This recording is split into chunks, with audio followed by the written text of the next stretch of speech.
Mateus capítulo 27. Mas os principais sacerdotes e os anciãos persuadiram o povo a que pedisse Barrabás e fizesse morrer Jesus. Versículo 20. As cenas finais da vida de Cristo, especialmente as da crucifixão, devem ser cuidadosa e minuciosamente estudadas. Confesso que eu nunca havia feito isso da forma como tenho feito ultimamente, e que ainda tenho muito o que aprender e assimilar através do relato dos sofrimentos do meu Salvador. Mas garanto a vocês que não há nada neste mundo que possa ser comparado à felicidade e satisfação de ouvir a voz de Deus a me falar. Perceba o tamanho do meu amor por você. Aquele que libertou os cativos foi amarrado como um delinquente. Aquele que é o próprio Verbo, João capítulo 1, versículos 1 ao 3, se calou diante das falsas acusações. Aquele que se despiu de suas vestes de glória foi vestido com um manto do escárnio. Aquele que é Rei dos reis e Senhor dos senhores teve a sua fronte perfurada por uma coroa de espinhos. Aquele que trocou a adoração dos anjos para vir a este mundo escuro foi cuspido, açoitado e escarnecido. Aquele que é o príncipe da paz foi crucificado pelos seus como um perturbador da paz. Mas sabem o que é mais assustador nestes relatos, amados? O fato de que Jesus foi traído e entregue por um de seus discípulos e que foi perseguido, preso e morto a mando dos líderes religiosos do seu povo. A atitude de Judas, após perceber a grande abominação que havia cometido, não foi de arrependimento, mas de remorso. Se a devolução das moedas tivesse sido acompanhada com a devolução de seu coração a Deus, ele teria encontrado perdão. Mas ao assinar sua sentença com um beijo, traindo sangue inocente, ele entregou a Satanás o controle de suas emoções. Os maiorais dos judeus, então, levaram Jesus à presença do governador romano. Apesar de desconhecer as Escrituras, Pilatos teve uma forte percepção através da presença e da postura de Cristo. Pensando estar julgando uma causa, ele não fazia ideia de que diante dele estava o justo juiz. Mas ele conhecia o real motivo das acusações feitas contra Jesus, porque sabia que por inveja o tinham entregado. Em sua ânsia de acalmar as multidões e grandemente perturbado pelo sonho de sua esposa, Pilatos viu em Barrabás a solução de sua angústia. Imagina uma forte luta espiritual dentro deste homem. Contudo, a tentativa de transmitir ao povo o encargo de sua função foi frustrada ao ouvir da turba enfurecida o veredito injusto, a absolvição de Barrabás e a condenação de Jesus. E enquanto ele lavava as mãos, contemplava com horror um povo que dizia: caia sobre nós o seu sangue e sobre nossos filhos.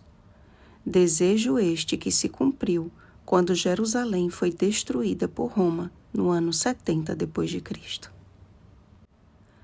As trevas que cobriram toda a terra não foram maiores do que as trevas que cobriam o coração dos escarnecedores.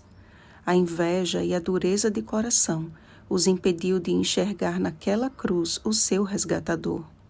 Fossem seus olhos abertos para contemplar o invisível e veriam os anjos chorando por não poderem estar no lugar de seu Senhor.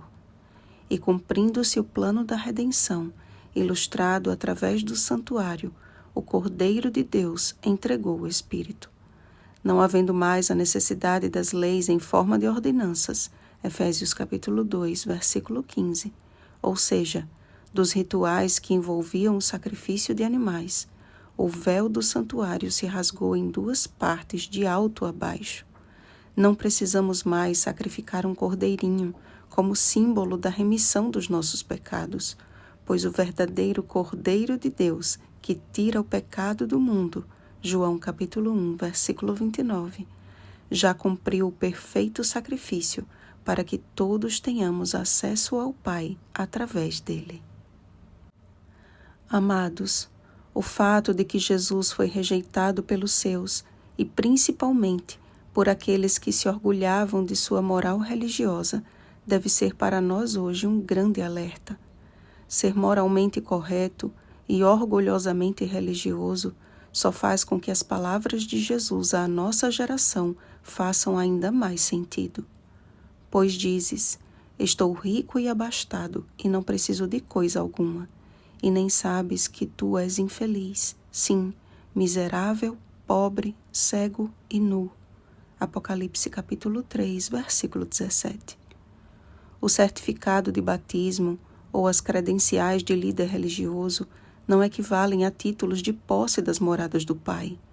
Deus está à procura de seus verdadeiros adoradores, João capítulo 4, versículo 23, e está a ponto de vomitar de sua boca os que têm se recusado a tornar-se como crianças. Perto está o Senhor de cumprir a sua derradeira promessa, e Jesus, clamando outra vez com grande voz, não mais para dar a sua vida, mas para dar vida, fará despertar do pó não apenas alguns, mas todos os mortos em Cristo. Depois, nós, os vivos, os que ficarmos, seremos arrebatados juntamente com eles entre nuvens para o encontro do Senhor nos ares, e assim estaremos para sempre com o Senhor. 1 Tessalonicenses capítulo 4, versículos 16 e 17. Assim como sua morte foi um evento que abalou céus e terra, e a sua segunda vinda será o maior evento que este mundo jamais presenciou. Lembrem que João, aquele que contemplou as cenas finais de seu Salvador até o fim, foi aquele que tornou-se o discípulo amado. Você deseja ser um discípulo amado de Jesus? Contemple-o diariamente, principalmente nas cenas finais de sua vida na terra. Como, pois, podemos estar preparados para a gloriosa volta de Jesus? Ele mesmo já nos deu esta resposta. E a vida eterna é esta, que te conheçam a ti, o único Deus verdadeiro, e a Jesus Cristo a quem enviaste. João capítulo 17, versículo 3.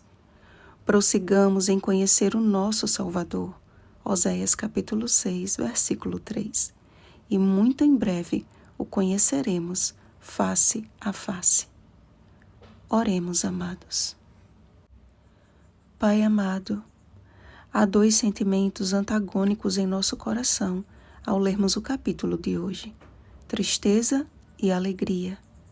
Tristeza, porque percebemos que podemos estar na igreja, trabalhar na igreja e ainda assim estarmos completamente perdidos.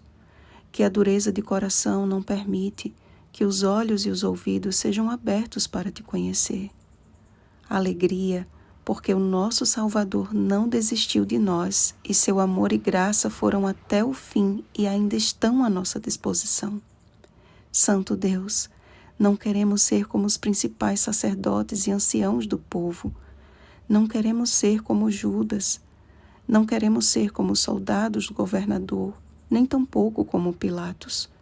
Queremos ser como José de Arimateia, corajosos para confessar que Jesus é o nosso Salvador pessoal. Enche-nos do teu amor, do puro e sublime amor do Calvário. Como João, queremos ser teus discípulos amados. Te pedimos e te agradecemos. Em nome de Jesus. Amém. Vigiemos e oremos. Bom dia, discípulos amados de Cristo. Oremos pelo batismo do Espírito Santo. Oremos uns pelos outros. Rosana Garcia Barros.